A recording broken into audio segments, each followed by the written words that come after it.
This video discusses from Bible prophecy point of view what role President Putin and Russia will play in the soon coming Third World War. Hello friends, this is Unmasked Truth with Harmanjit Saini, where I provide unique analysis of world events based on the unmasked truth that after surrender, Germany continued World War II clandestinely and became a killing machine. I also provide true news that you will find nowhere else.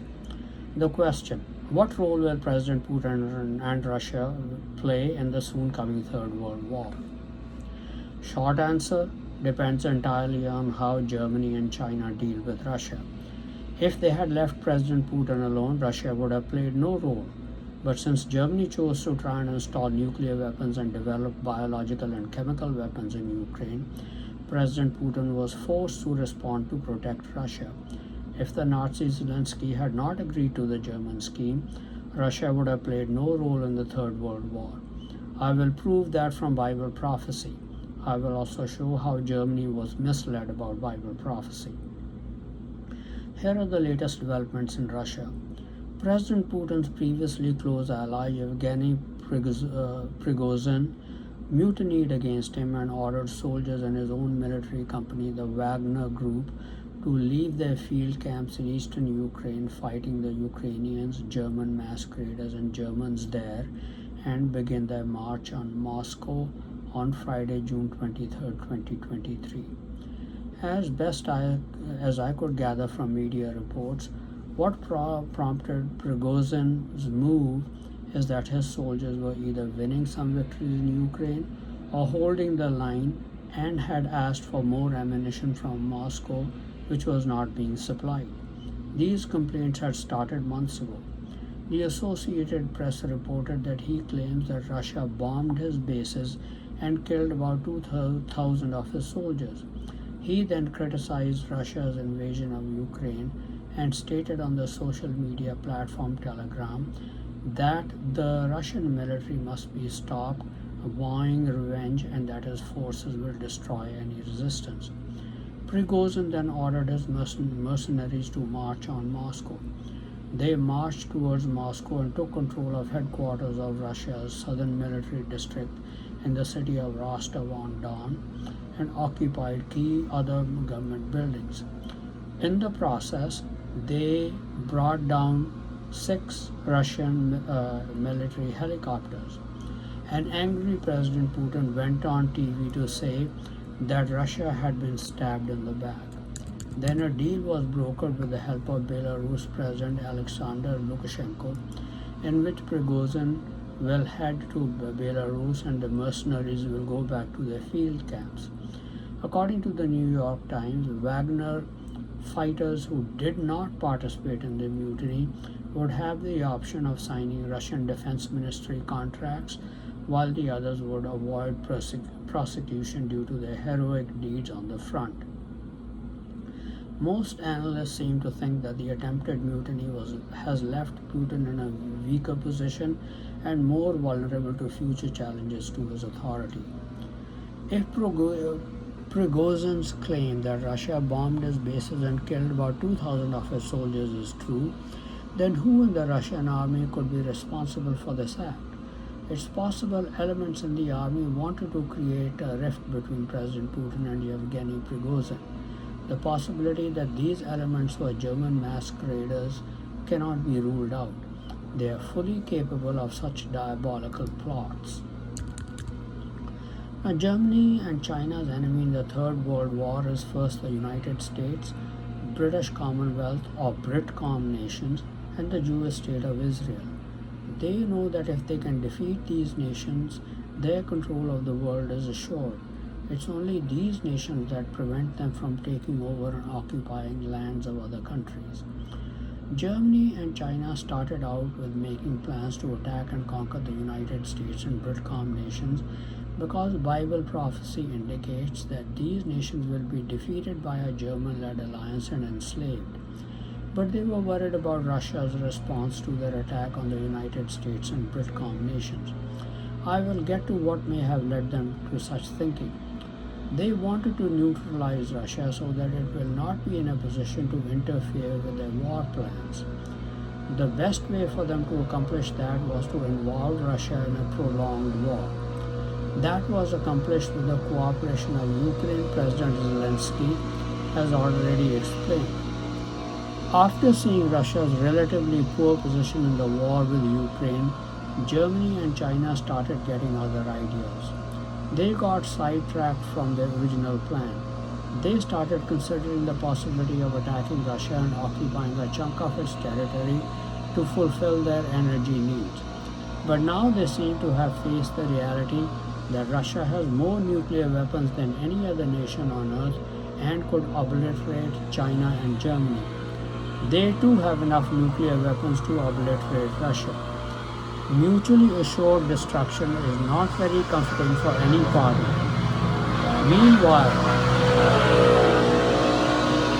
Meanwhile, Russia remains bogged down in a possibly long drawn-out war in Ukraine. Thus, Germany and China are now concentrating on their original plans to take on the United States, Britcom nations, and Israel. Bible prophecies concerning the Third World War are given in Revelation 6 verses 1 to 9 and the messages contained in the first 5 seals, which state, "And I saw when the Lamb opened one of the seals, and I heard, as it were the noise of thunder, one of the 4 beasts saying, Come and see. And I saw, and behold a white horse, and he that sat on him had a bow, and a crown was given unto him. And he went forth conquering and to conquer. And when he had opened the second seal, I heard the second beast say, Come and see. And there went out another beast that was red, and power was given to him that sat thereon to take peace from the earth, and that they should kill one another. And there was given unto him a great sword. And when he had opened the third seal, I heard the third beast say, Come and see. And I beheld, and lo, a black horse, and he that sat on him had a pair of balances in his hand. And I heard a voice in the midst of the 4 beasts say, A measure of wheat for a penny, and 3 measures of barley for a penny. And see that you hurt not the oil and the wine. And when he had opened the 4th seal, I heard the voice of the 4th beast say, Come and see. And I looked, and behold, a pale horse, and his name that sat on him was Death, and hell followed after him. And power was given unto them over the 4th part of the earth, to kill with the sword, and with hunger, and with death, and with the beasts of the earth. And when he had opened the 5th seal, I saw under the altar the souls of them that were slain for the word of God, and for the testimony which they held. The first 4 seals constitute what is popularly known as the 4 horsemen of the apocalypse prophecy. The white horse represents false religion. The red horse represents war that takes peace from the earth, meaning the whole earth, so that they kill one another. The war will obviously lead to famines, represented by the black horse, and plagues and diseases, represented by the pale horse. The small local war in Ukraine and Russia has disrupted global energy and food supplies. Imagine what will happen when the most powerful nations on earth are involved in a global war. These 4 horsemen have power over a 4th part of the earth, which could mean over a 4th part of the land area of the earth to kill with weapons of war, famines, and diseases. However, peace will be taken away from the whole earth, as Revelation 6 verse 4 states, when major nations such as China, India, USA, British Commonwealth nations, Israel, nations of the Middle East, Germany, Europe, Afghanistan, Pakistan, etc. are involved in a global war. Energy and food supplies will not merely be disrupted but halted, because it is too dangerous to transport them. Fights will break out just to get critical food supplies imported.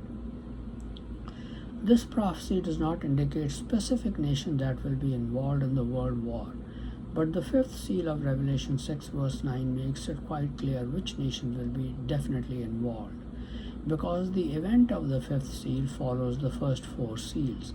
That talks about the great tribulation spoken of by Jesus Christ in Matthew 24 verses 21 to 22, which state, For then shall be great tribulation, such as was not since the beginning of the world to this time, no, nor ever shall be.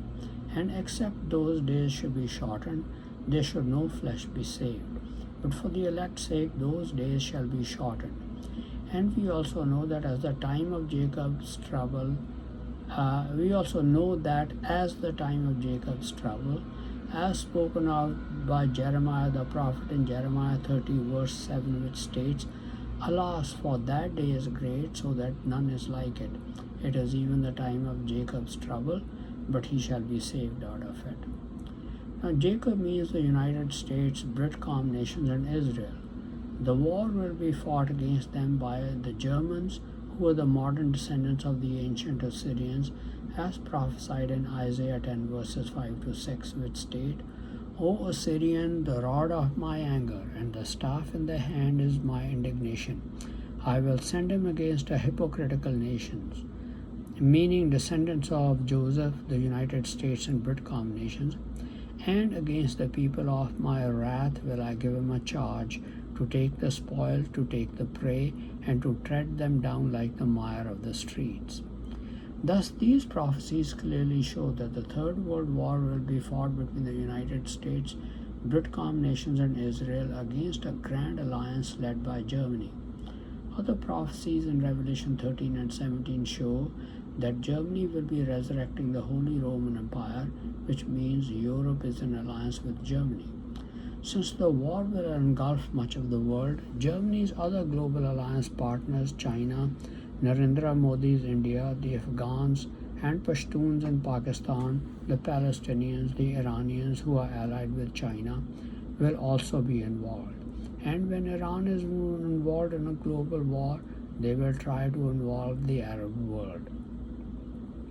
You will see that Russia and Japan do not figure in this war in any way at this stage. Thus, Russia's involvement in the war depends entirely on how Germany and China decide to provoke Russia and President Putin. If they had not provoked Russia to attack Ukraine by trying to install nuclear weapons in Ukraine, Russia would not have got involved in the war at all. Since Germany has provoked Russia to war, even now Russia will be engaged only in defending itself against a direct attack by Germany and China. It simply does not have the capacity to get involved in a world war on the side of the United States and Britcom nations, especially after what they have done in supporting Ukraine in the war, in which Russia has also already suffered massive losses. Even now, Ukraine's war-making capacity is sustained mainly by the United States and Britain. Thus, German masqueraders and their allies in the United States and Britcom nations have turned their nations into enemies of Russia. There simply is no reason for Russia to get involved in the Third World War except to defend itself. And that is what prophecy indicates, as already explained. Why then did Germany and China get sidetracked from the original plan of taking on just the United States, British Commonwealth nations, and Israel and their allies, the Punjabis? As I have said many times in my previous videos, German masqueraders in the United States have their own prophets who have learned prophecy from Mr. Herbert W. Armstrong, through whom God founded the modern era of His church. We all get our original understanding of prophecy from Mr. Armstrong, who passed away in 1986. A few years ago, German masqueraders began to rely on two men for prophecy: Gerald R. Flurry, head of the Philadelphia Church of God, and David C. Pack, head of the Restored Church of God. They asked these men to thoroughly research prophecies again from the Bible and bring their understanding up to date from what Mr. Armstrong taught us. They conducted their thorough research. David Pack came up with his interpretations, which were radically different from what Mr. Armstrong had explained. He has set numerous dates for the return of Jesus Christ which have come and gone. Thus, he has thoroughly discredited himself as far as understanding of prophecy is concerned. I've gone through all that he has written about prophecy and give it zero credibility. German masqueraders also come to the same conclusion. Now, Gerald Flurry is much different from David Pack. He has adhered to the framework of prophecy which Mr. Armstrong taught us and added his own understanding to it. He has done a very credit-worthy job of that. I study what he has written on prophecy and have learned from it. But Gerald Furry has demonstrated two major character flaws that lead him astray in his new interpretation of prophecy. His first major character flaw is that he lacks humility. I make myself humble enough to read what he has written and learn from it when it adds to my understanding of prophecy and scriptures. That is called honest research, but Gerald Furry does not have the same mindset. I have provided ample proof that God has delivered messages to me through angels. One of the messages was concerning interpretations of prophecy. That message was that Revelation 8 verses 6 to 12 is discussing conquest of the king of the south by the king of the north as mentioned in Daniel 11 verse 40, which states, "And at the time of the end shall the king of the south push at him, and the king of the north shall come against him like a whirlwind, with chariots and with horsemen and with many ships. And he shall enter into the countries and shall overflow and pass over." God's church's previous understanding of this prophecy was different. We thought that conquering the king of the south by the king of the north takes place before the Great Tribulation. Then after that event, the king of the north, which is Germany, then conquers the United States, Britcom nations, and Israel.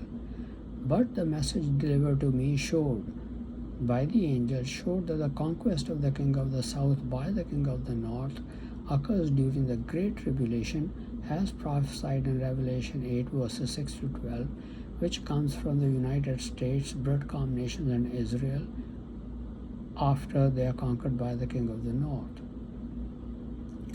Despite providing proof that God did deliver the message to me through an angel, Gerald Furry has not changed his understanding of prophecy in line with what was revealed to me. He simply lacks the humility to do so. The second major character flaw that Gerald Furry has demonstrated is that he loves to have the preeminence. He thinks he is the only genuine prophet in these end times and wants to be acknowledged as such by all those who want to understand prophecy. That is not always so in God's scheme of things.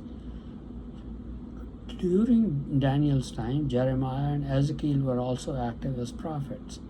Daniel acknowledged Jeremiah and read prophecies God had given through him in Daniel 9 verse 2, which states, "In the first year of his reign, I, Daniel, understood by books the number of the years whereof the word of the Lord came to Jeremiah the prophet, and he would accomplish 70 years in the desolations of Jerusalem."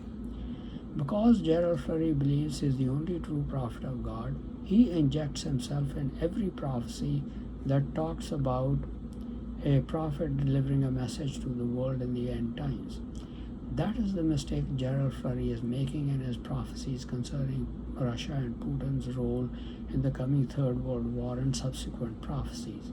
I explained Gerald Furry's errors in interpreting these prophecies in my March 24, 2022 video titled, "Is President Putin the prophesied Prince of Russia of Ezekiel 38-39, and why this video?" Briefly, this is the mistake Gerald Furry is making. Ezekiel 38 verses 1 to 6 state, "Now the word of the Lord came to me, saying, Son of man, set your face against Gog in the land of the land of Magog, the prince of Rosh, Meshech, and Tubal." This identifies the prince of Russia with Rosh, identified with Russia's name Rus, Meshech identified with Moscow, and Tubal identified with the Russian city Tobolsk, and supply and prophesy against him, and say, "Thus says the Lord God, Behold, I am against you, O Gog, the prince of Rosh, Meshech, and Tubal, and I will turn you around, put hooks in your jaws, and lead you out with all your army, horses, and horsemen, all splendidly clothed in a great company, with bucklers and shields, all of them handling swords.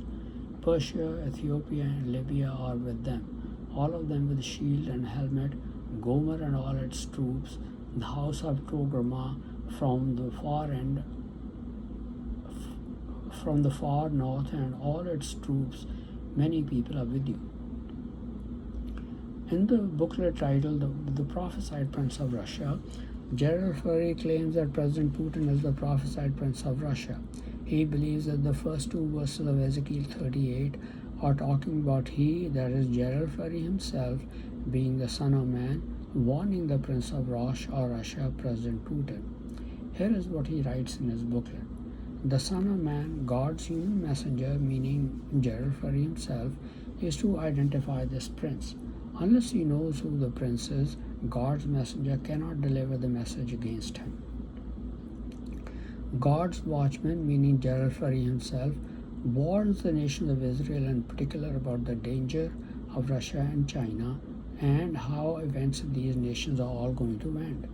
God specifically warns three nations of Israel: America, the British peoples, and the Jewish state of the Middle East.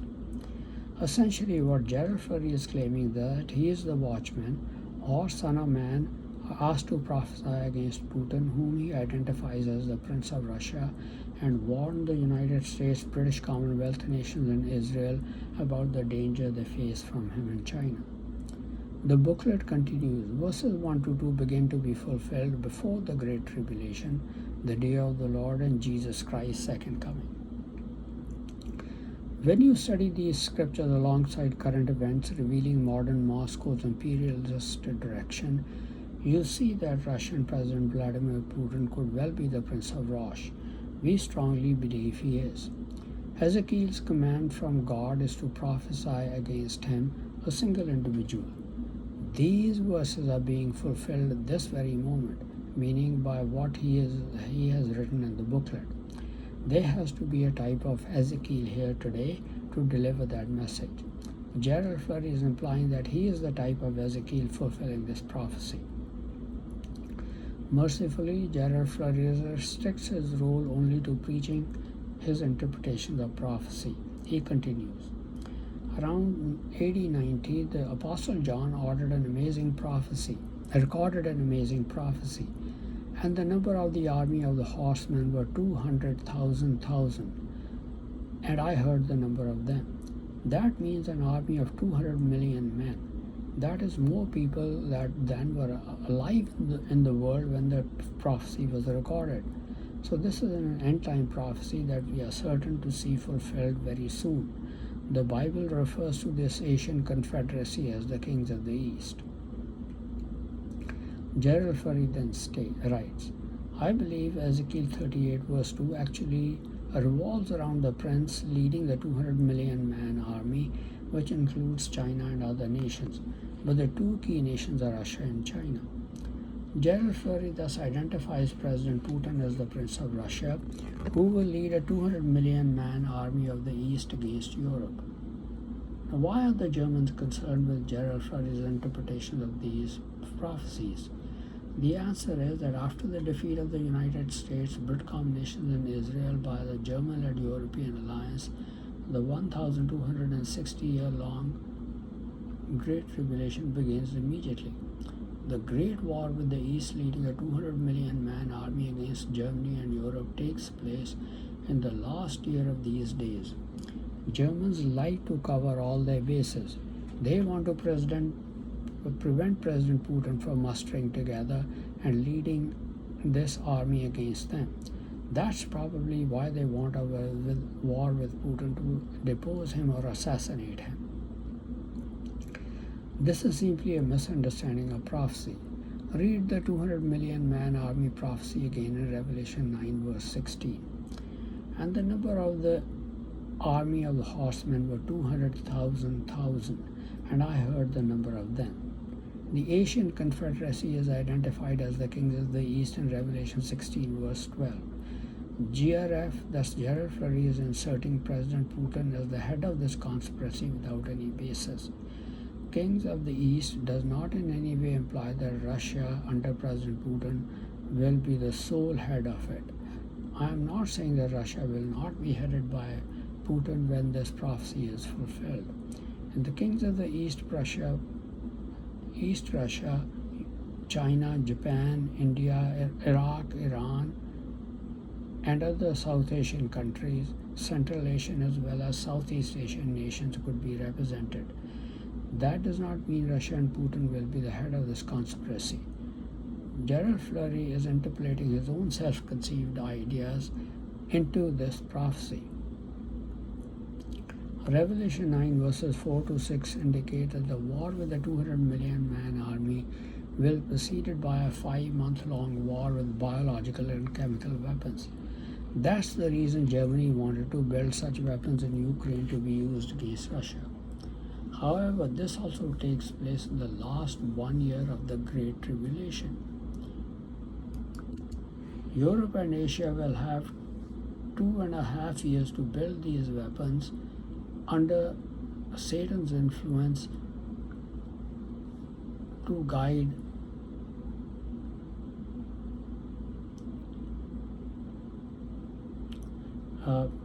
Satan's guidance to fulfill this prophecy. It was not necessary for Germany to try and develop such weapons in Ukraine at this time. Here's how Gerald Fleury is making the mistake.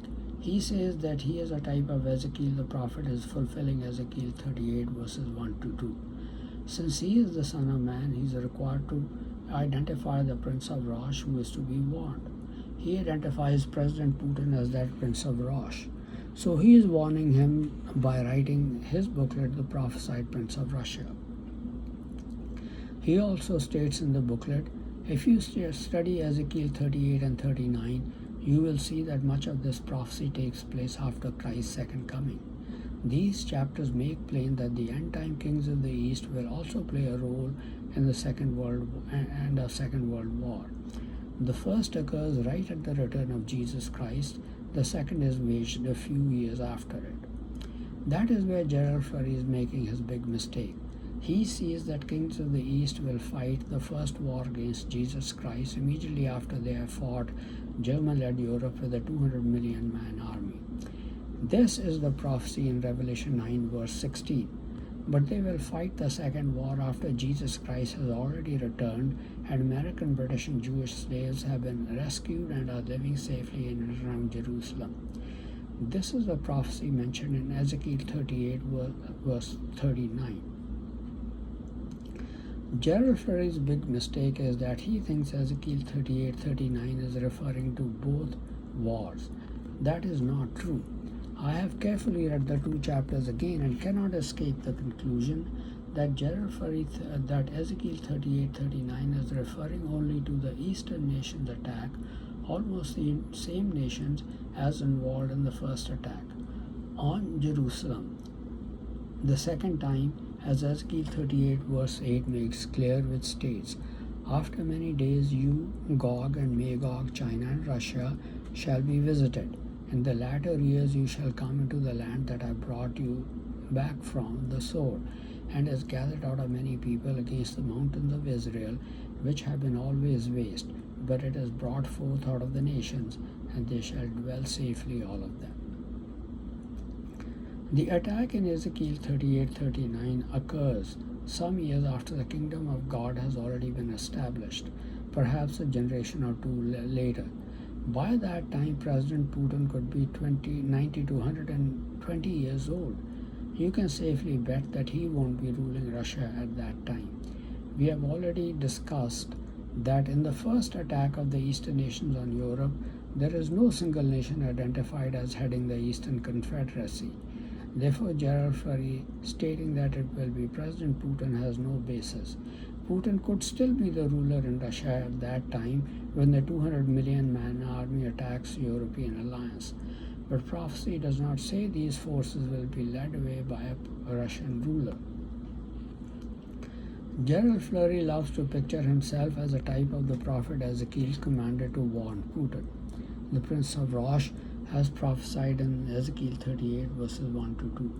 But since this prophecy will be fulfilled during the early years of the reign of Jesus Christ, the Son of Man is Ezekiel the prophet himself, and the Prince of Russia will be the then ruler of Russia, and most likely it will not be Putin at all. Ezekiel's book will be that great that warning itself, because the Bible will be taught in Jesus Christ's reign. Thus, Gerald Flurry is injecting Putin's name into prophecies that is not supported by the Bible. Gerald Flurry has a great penchant for identifying people to fulfill various prophecies. God's church made that mistake in the past. In the 1970s and 80s, God's church had set its eyes on Franz Joseph Strauss as being the leader of Germany, who will fulfill the role of King of the North, or the German leader of Europe, as prophesied in Daniel 11 verse 10. He died in 1988. We also thought that Otto von Habsburg, the Archduke of Austria, was another candidate for being the King of the North. He died in 2011. Now Gerald Flurry has set his sights on Karl Theodor Gutenberg, the German businessman and politician of the Christian Social Union, as his best candidate for becoming the German leader to fulfill the role of the King of the North. Gutenberg does not seem to be close to becoming Chancellor of Germany. Germans discredit him by accusing him of plagiarizing. The Germans do that to people whom they want to permanently suppress.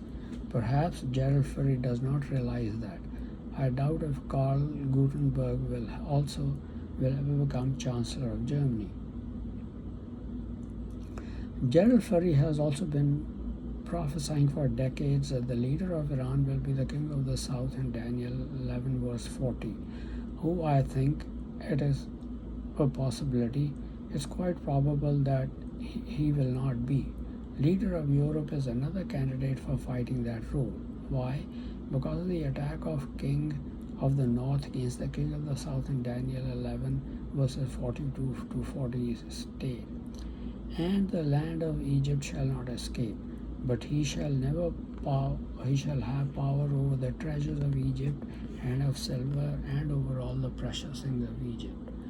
In the same way, Gerald Flurry has been prophesying that President Putin is prophesied Prince of Russia in Ezekiel 38-39, but I am quite certain he will not be. He may still be around when German-led Europe fights a 200 million man army of an Eastern Confederacy, but nowhere is it indicated that Russia will be absolute head of that confederacy. So what is the conclusion? Germany and China have been barking up the wrong tree based on Gerald Flurry's faulty interpretation of prophecy. President Putin individually is not as important as Gerald Flurry makes him out to be in fulfilling prophecies. If Germany and China kept provoking him and Russia, I'm sure he will use all the weapons at his disposal to protect Russia.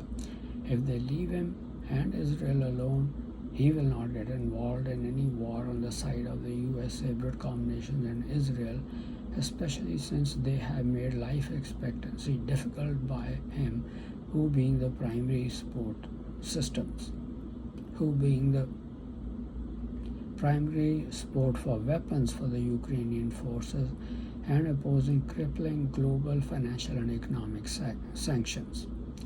Thank you very much for watching this video. Please continue to watch my videos on important world events, World War III watch, politics, international business, how Bible prophecy is fulfilling an important role in world affairs, advice on health and medical problems, and much more for in-depth and insightful analysis.